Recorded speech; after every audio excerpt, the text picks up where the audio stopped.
when she said that children's strengths are not valued and their weaknesses are magnified. Their grades are more important than their sense of self. Kimmy, another mum, asked, "Will my children discover their true potential and be guided to a career that they love and are passionate about?" Conchita wrote, "I have all sorts of worries about my two daughters. I feel the current system will not let them shine, and my 10-year-old may not get what she needs to overcome her learning difficulties and anxiety." John is worried that children are gradually being taught to not enjoy learning, that it's somehow an arduous rite of passage we're all forced to go through with no solid reasoning. It's a constant battle to keep that spark of curiosity and delight about learning alive when the system packages it and sets narratives about education the way it does. Karen said, "Education is broken. There's too much pressure, too many tests, too many demands, too much assembly line. How can we reboot?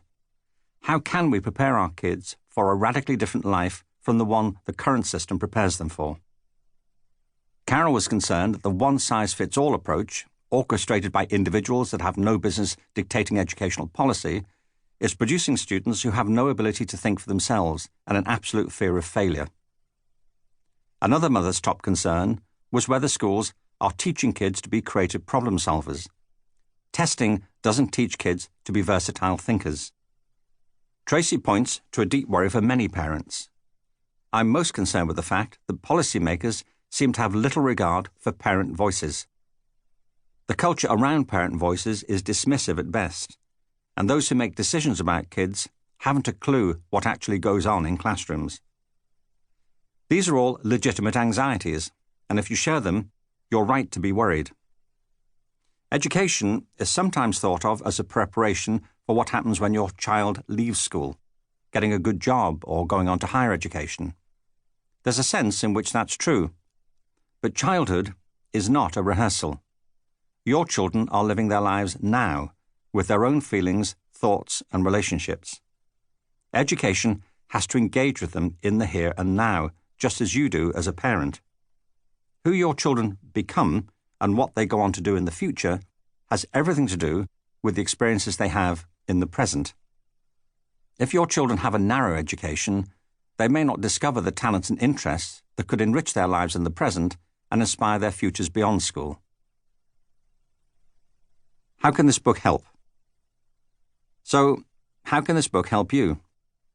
I hope it will be useful in 3 ways. The first is by looking at the sort of education your children need these days and how it relates to your roles as a parent. Parents often think their children need the same sort of education they had themselves. It depends on what sort of education they did have, but in general, that's probably not true. The world is changing so quickly now that education has to change too. The second is by looking at the challenges you face in helping them get that education. Some of those challenges have to do with public policies for education, and some, more generally, with the times we live in. The third is by looking at your options and power as a parent to overcome these challenges. Let me enter some caveats right away. To begin with, this is not a manual on how to be a good parent. I wouldn't have the nerve. I'm sure this comes as a relief, because seemingly everyone else does.